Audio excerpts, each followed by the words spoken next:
So we're gonna get ready to install a wood bottom unit, in this case a wood bottom pan. The first thing that we're going to do is we're going to check the shower pocket, the dimensions, to make sure that the dimensions shown in the specification sheet for this specific unit match. So that's what I'm going to do. I have a 60 by 30 inch unit. So I'm going to check from left to right my width of my pocket. There's about 60 and 3/16 over here. I'm also going to check in the back of my pocket to ensure that I don't have a taper or I don't have anything. I want to make sure that my pocket is square.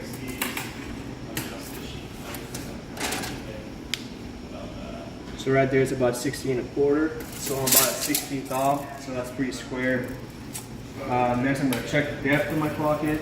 I need about 31 inches. So I have plenty of space just because of the way that we modeled our pocket for this installation purpose. So we've checked that the dimensions of my pocket match the dimensions of the unit in the specification sheet. Now that we measured the dimensions of our pocket, the next thing is going to be to match where our pipe is located in my framing pocket and where my drain is located in my unit. So again, from the specification sheet, you can see the drain's right in the middle, so about 30 inches from the side. 30 inches is about right there. And then from the back to the front is about 15 3/4. So 15 3/4 is about right here. So we can see that my drain pipe is in the correct location. For installation of this unit, we also require either a 4 by 4 inch box out or a 4-inch diameter circle. In this case, I just chose to do a box out. So we need to verify that we have that correctly. So that's about 4 inches and 4 inches.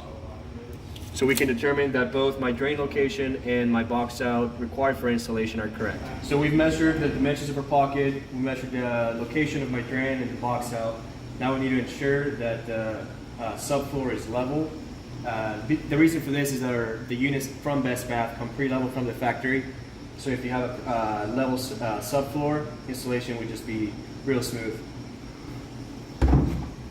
So with a straight edge or a level, you just place it on your subfloor. Check that in a couple places.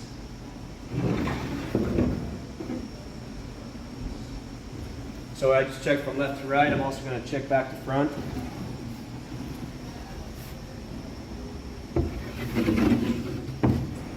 So here I have a wood bottom unit.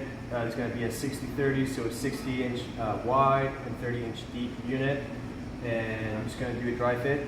So we already verified that the subfloor is in the correct specifications required by the installation instructions. So I'm just going to see how this pan fits in here.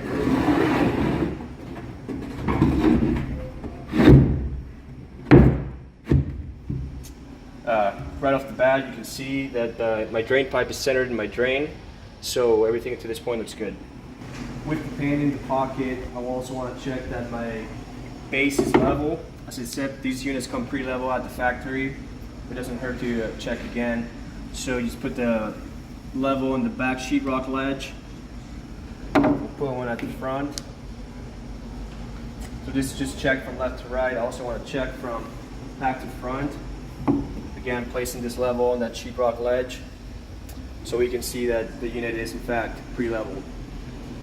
The next step after you do a dry fit, you're going to pop the pan up and you're going to begin the drain installation. This is a 2-inch pipe, no caulk drain that Best Bath provides. I'm just going to go over a few of the components. So this is going to be the drain screen. It comes with the drain. You have a tightening tool, and then you have a locking nut, a fiber gasket, a rubber gasket. You have your drain body, and then inside you have a locking nut, and you have a compression gasket. Now for these steps that we're going to need, it's going to be the drain body, the rubber gasket, the fiber gasket, and the locking nut. Everything else you can just put aside. So we're going to grab the drain body and we're going to put either some silicone or plumber's putty behind the flange, and we're going to put this against the unit. Now with the rubber gasket making contact with the fiberglass and the fiber gasket making contact with the locking nut, I'm just going to tighten this.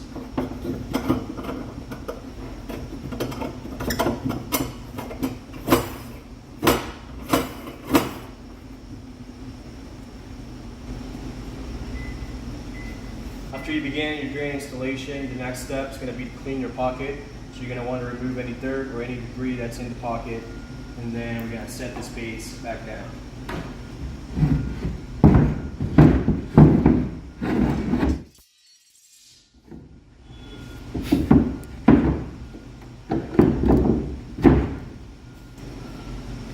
So with the unit back in place, the next step is to verify that we have slope to the drain.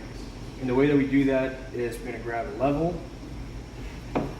and we're going to point one end of the level to the drain.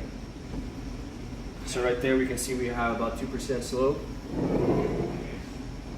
We're going to create a sweeping motion, checking different points in the base, but always pointing one end to the drain. Now we're going to repeat that to the other side.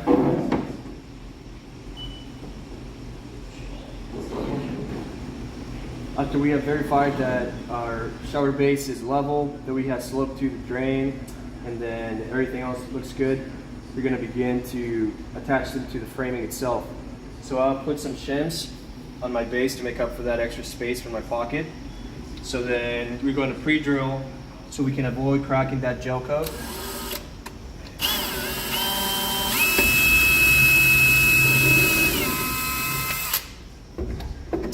And then we're going to attach it using screws.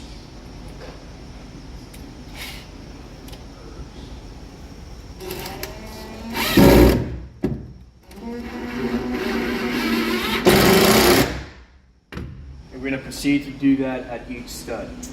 Now we're going to finish the drain installation. So you're going to grab the compression gasket and the inside compression nut.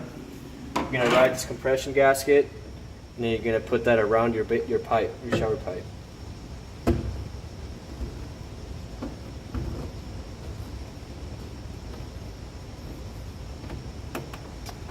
Now we're going to grab the inside compression nut.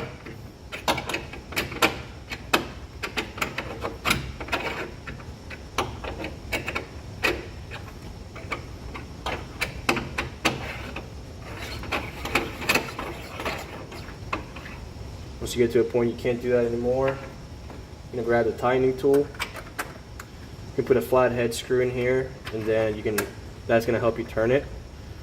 But you're going to apply some pressure on that gasket, which will prevent any leaks around your shower pipe. And then finally, we're just going to put the drain screen until it snaps in place.